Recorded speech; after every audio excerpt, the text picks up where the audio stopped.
zeal you possess. Upon my word, I could almost have supposed myself in the summer drawing room of Rosings Park.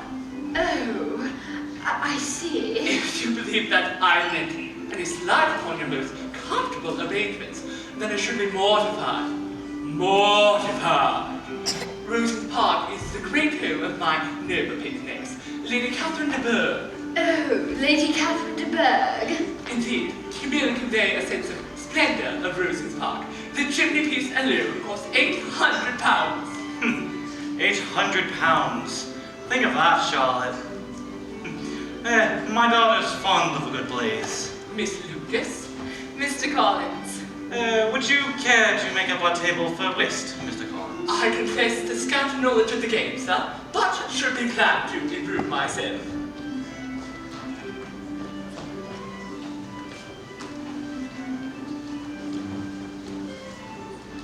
Miss Bennet. Mr. Wickham, I hope that our modest gathering has not given you cause for despair. On the contrary, I have every cause for cheer. How so? Good people and pleasant society are necessary to me.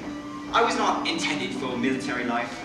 In fact, had it not been for the gentleman we were speaking of this afternoon, I may by now be in the possession of a parish. You contemplated a life in the church? I had every expectation of being in that good living. The late Mr. Darcy was my godfather. He expected to amply provide for me, and he had thought he had done so. Oh, why was his bequest not honoured? It is difficult still for me to comprehend the son's refusal to carry out his father's wishes. It is not an easy subject. Darcy and I were raised together at Pemberley. We were boyhood friends, and I dare to say, thought of as brothers. My father had been an attorney, and one of the most highly esteemed by Darcy's father.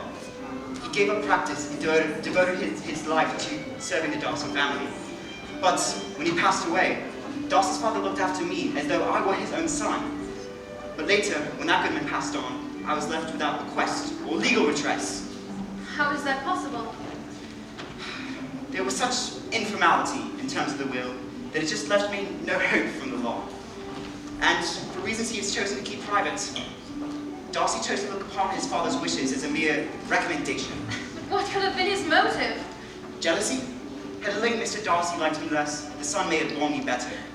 This is shocking. Well, he deserves to be publicly disgraced. And perhaps someday he will be, but not by me. Out of respect for the father, I could never discredit the son. I had not thought Mr. Darcy as bad as this. Such malicious spite. Could such abominable pride have ever done him good? He is always to deny that. But he is very seen as some people as very liberal and generous, even assisting his tenants and relieving the poor. He will never appear to disgrace his good family name. I am shocked at his intimacy with Mr. Bingley. Do you know him? Not at all. He is a sweet-tempered, amiable man. He cannot know what Mr. Darcy is.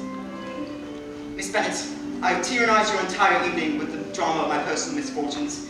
You must think my manners atrocious and hope to avoid me forevermore. You are wrong on both counts, Mr. Wickham. I hope that I shall have the pleasure of seeing you